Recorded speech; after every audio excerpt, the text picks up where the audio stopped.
دوستان عزیزم، درود و مهر. امیدوارم هر کجای این دنیا هستین حال دلتون عالی باشه. اگر عاشق غذای خونگی خوشمزه هستین و دوست دارین با یه دستور ساده یک غذای متفاوت و خاص درست کنین، این ویدیو دقیقا مختص شماست. یه ترکیب فوق‌العاده که عطر و طعمش واقعا دیوانه کننده است.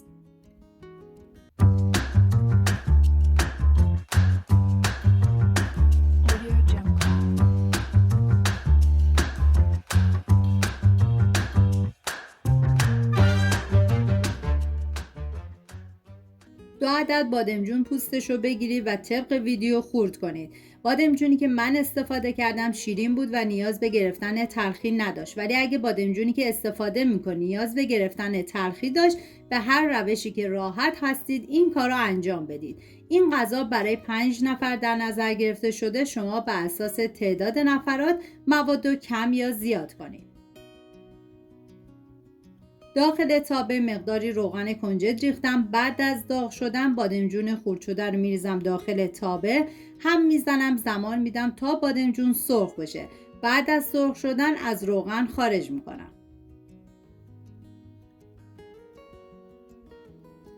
توی این فاصله میریم سراغ پیاز. 4 عدد پیاز رو به صورت نگینی ریز خورد میکنم. من غذاهای زیادی با مرغ درست کردم که لینکش رو داخل دیسکریپشن گذاشتم. دوست داشتید ببینید درست کنید و از خوردنش لذت ببرید. من اندازه ها رو هم در طول ویدیو میگم، هم داخل دیسکریپشن نوشتم.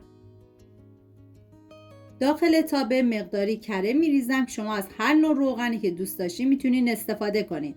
بعد از داغ شدن پیاز ریز شده رو میریزم، هم میزنم و میذارم تا پیاز سرخ بشه.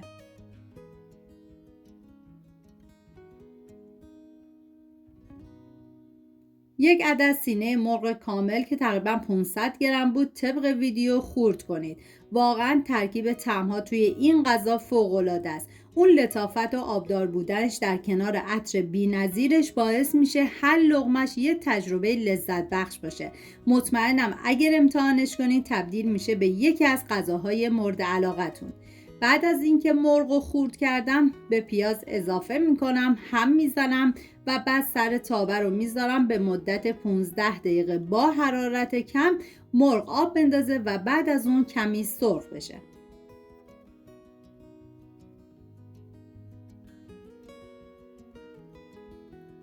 ما برای این غذا نیاز به قارچ داریم که من قارچ تازه نداشتم، از قارچ فریزری استفاده کردم.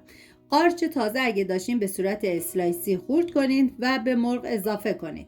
بعد هم میزنم و بعد سر تابه رو میذارم به مدت 5 دقیقه تا آب قارچ گرفته بشه. نوبت اضافه کردن ادویه هست، شامل پودر تخم گشنیز، فلفل سیاه، زردچوبه، نمک و پودر سیر. هم میذارم ادویه ها تب بخورن، عطر ادویه ها آزاد بشه.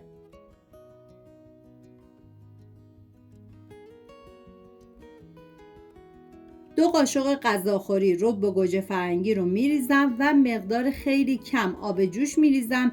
این آب جوشی که روی رب میریزیم باعث میشه که رنگ رب تو غذا خیلی خوش رنگ تر بشه. هم میذارم رب تف بخوره، رنگ رب باز بشه و بعد با مرغ مخلوط میکنم. 2 قاشق غذاخوری رب انار ملس میریزم، هم میزنم.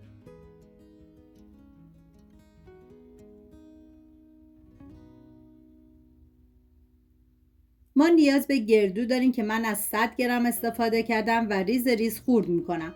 ببینید برای این غذا شما میتونید هم از مقدار گردوی بیشتر یا کمتری استفاده کنید که دیگه مقدار اندازش کاملا سلیقه‌ایه.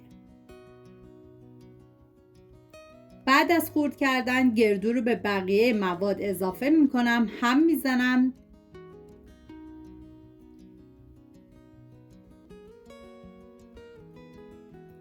و بادمجون سرخ شده رو توی این مرحله به بقیه مواد اضافه میکنم. واقعا من هرچی از عطر و طعم و خوشمزدگی این غذا بگم کمه. واقعا جای تک تک شما دوستان عزیز خالی. 2 لیوان آب جوش میریزم و بعد هم میزنم، زمان میدم تا این غذا به مدت 35 دقیقه بپزه و جا بیفته.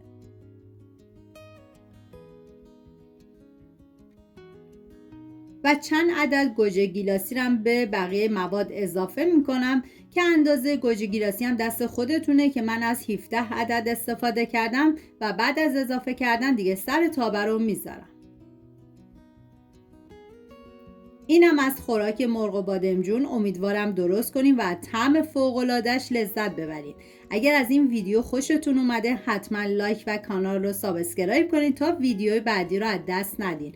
امیدوارم درست کنیم و در کنار خانواده از خوردنش لذت ببرید. سپاس از همراهی همیشگیتون. تا درودی دیگر، بدرود.